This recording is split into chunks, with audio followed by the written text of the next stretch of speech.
السلام علیکم ناظرین، میں ہوں نادر خان اور آپ دیکھ رہے ہیں میرا یوٹیوب اور فیس بک آفیشیل چینل۔ ناظرین، اسد عمر صاحب پاکستان تحریک انصاف کے سابق جنرل سیکرٹری پارٹی کو چھوڑ گئے ہیں، بلکہ انہوں نے پارٹی نہیں چھوڑی، انہوں نے سیاست کو چھوڑ دیا۔ اور یہ میرے لیے، آپ لوگوں کے لیے، پوری قوم کے لیے ایک لمحہ فکریہ ہے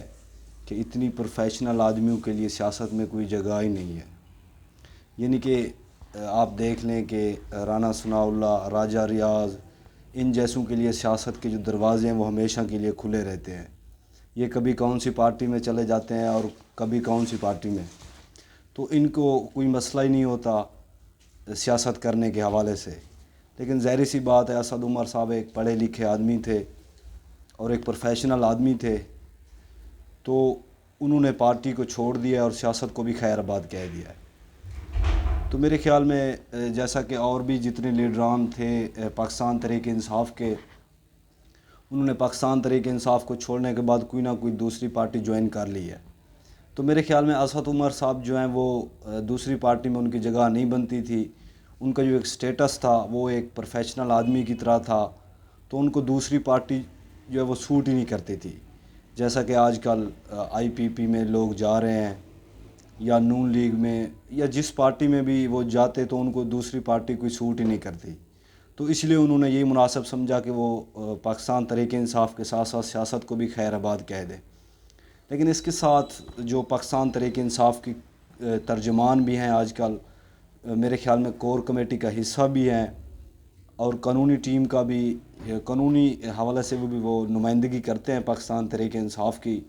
شیر افضل مروہ صاحب۔ انہوں نے کہا ہے کہ میں 2-3 دفعہ عمران خان کے پاس گیا ہوں، خود اسد عمر کے حوالے سے میں نے عمران خان کو کہا ہے کہ ان کو پارٹی میں دوبارہ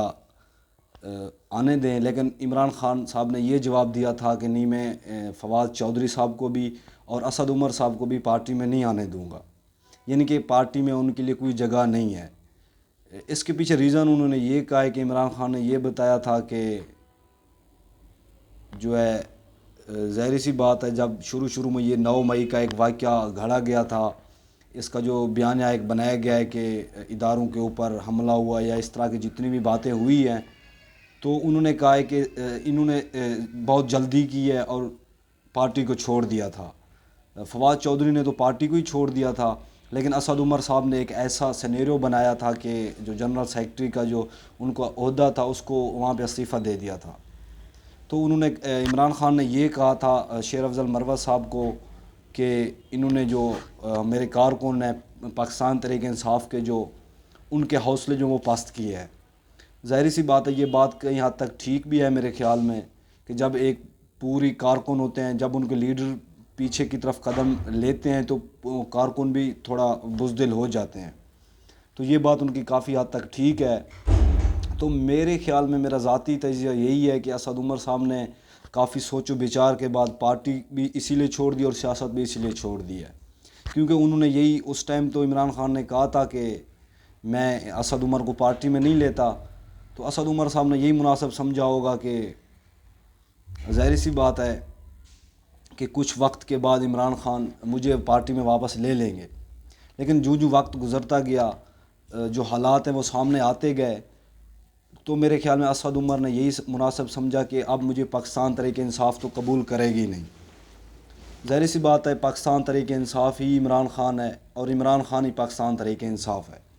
تو عمران خان جب قبول نہیں کریں گے تو پارٹی میں ان کے لیے کوئی جگہ نہیں بچتی، تو جب پارٹی میں ان کے لیے جگہ نہیں بچتی تو ظاہر سی بات ہے پھر وہ دوسری پارٹی کوئی ان کو سوٹ ہی نہیں کرتی۔ تو وہ اتنی پروفیشنل آدمی ہیں، وہ اب ایک رانا ثناء اللہ جیسے، راجہ ریاض جیسے اور بھی بہت سارے ایسے سیاستدان ہیں، ان جیسے تو وہ تھے نہیں، وہ ایک پروفیشنل آدمی تھے۔ تو اس چیز کا مجھے بہت دکھ ہے کہ ایک پروفیشنل آدمی کے لیے ہمارے پاکستان کی جو سیاست ہے وہ سوٹ ہی نہیں کر رہی۔ اس کے علاوہ اگر دیکھا جائے تو پاکستان کرکٹ ٹیم جو ہے اس کا سفر جو ہے وہ ختم ہو گیا ہے۔ اتنی یعنی کہ قومی اثاثہ ہے ہماری ٹیم، ان کے اگر آپ پیسے دیکھ لیں تو 45 لاکھ 30 لاکھ وہ ایک مہینے کا لیتے ہیں کھلاڑی، لیکن جب ان کی پرفارمنس کی بات کی جاتی ہے تو وہ زیرو نکلتی ہے۔ قوم نے بھی ان کی بڑی مدد کی ہے، ان کو جذبہ دلوایا ہے، لیکن جو ٹیم ہے انہوں نے کیا کچھ بھی نہیں ہے۔ پہلے یہی بتایا جا رہا تھا کہ سامنے تھا کہ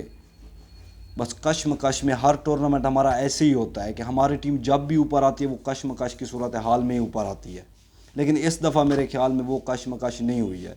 کیونکہ جو سری لنکا کی ٹیم تھی وہ نیوزی لینڈ سے برے طریقے سے ہار گئی تھی۔ اس کے بعد جو نیٹ رن ریٹ کا جو مسئلہ تھا وہ تو بہت ہی ہائی تھا، یعنی کہ پاکستان کو 300 سکور سے میچ جیتنا تھا، لیکن بجائے میچ جیتنے کی وہ 100 سکور سے میچ ہار گئی ہے، 100 سکور کے لگ بھگ۔ تو یہ تو پاکستان کی جو کرکٹ ٹیم ہے اس کا حال ہے۔ اس ورلڈ کپ سے پہلے بہت سارے لوگوں کا یہی تجزیہ تھا کہ پاکستان کرکٹ ٹیم کو انڈیا میں جانا چاہیے، وہاں انڈیا میں جا کے ورلڈ کپ اٹھانا چاہیے، یا اس طرح کے کچھ تبصرے ہو رہے تھے۔ لیکن جو پاکستان کرکٹ ٹیم کے کھلاڑی ہیں، کیپٹن ہیں، پوری ٹیم کو میں یہ کہوں گا کہ انہوں نے قوم کو بہت مایوس کیا ہے، جو سیمی فائنل تک تو پہنچ ہی نہیں پائے۔ یہ ایک نیا بہانہ ہے کہ ہم 5ویں پوزیشن تک تو پہنچ گئے ہیں، انگلینڈ کی جو ٹیم ہے وہ ہم سے بھی پیچھے رہ گئی ہے، تو یہ اس سے کوئی فرق نہیں پڑتا۔ انگلینڈ کی جو ٹیم ہے وہ میرے خیال میں پہلی دفعہ اس طرح ان کی کارکردگی بری رہی ہے، تو اس سے کوئی فرق نہیں پڑتا، 1-2 دفعہ اس طرح ہوتا ہے، چلتا ہے، لیکن ایسا نہیں ہے کہ آپ 3-3 4-4 ورلڈ کپ جو ہیں وہ سیمی فائنل تک بھی نہ پہنچ پائیں، اوپر سے آپ کے جو اتنی زیادہ آپ کو کنٹریکٹ ہیں وہ زیادہ آپ مانگیں کہ ہمیں اتنی پیسے دیے جائیں، اتنی جو ہے وہ۔ اس کے علاوہ آپ قومی ٹیم میں تو کھیلتے ہیں، لیکن آپ یہ بھی پی سی بی سے کہتے ہیں کہ ہمیں باہر کے ملکوں کے جو لیگز ہوتی ہیں وہاں بھی ہمیں جانے دیا جائے، وہاں بھی آپ پیسہ کمانے کے لیے جاتے ہیں، تو اس سارے پیسہ کمانے کے چکر میں تو آپ سارا کچھ کر لیتے ہیں، لیکن میں یہ ریکویسٹ کروں گا کہ آپ قوم کے لیے بھی کچھ کریں۔ پیسہ تو آپ کما لیتے ہیں، لیکن قوم کے لیے بھی کچھ کرنا آپ کی ذمہ داری ہے، آپ کو یہ کرنا چاہیے۔ آپ کو کم از کم فائنل تک نہیں پہنچنا چاہیے، سیمی فائنل تک تو لازمی پہنچنا چاہیے۔ اس کے اوپر پھر ظاہری سی بات ہے ایک پریشر گیم بھی ہوتی ہے، پھر لک بھی ہوتا ہے، پھر وہ بندہ میچ ہار جائے، ٹیم میچ ہار جائے تو کوئی مسئلہ بھی نہیں ہے، لیکن سیمی فائنل تک پہنچنا بنتا ہے۔ اگر اس سے ہم کمپیئر کریں تو پچھلے جو 2 ٹورنامنٹ ہیں وہ ہم سیمی فائنل تک یا فائنل تک پہنچے ہیں، تو وہ T20 تھے، وہ ایک چھوٹا ایونٹ تھا، لیکن ون ڈے ورلڈ کپ بھی ایک ایونٹ ہی ہوتا ہے جو کہ میرے خیال میں کرکٹ کی تاریخ کا سب سے بڑا ایونٹ ہوتا ہے، تو اس میں بھی میرے خیال میں سیمی فائنل تک جانا بنتا ہے۔ تو میرے خیال میں پاکستان کرکٹ ٹیم کو بھی، ان کے پلیئرز کو بھی، اور جو پی سی بی ہے ہمارے چیئرمین پی سی بی، ان کو بھی اس چیز کے اوپر توجہ دینی چاہیے۔ آج کے لیے ناظرین اتنا ہی، مجھے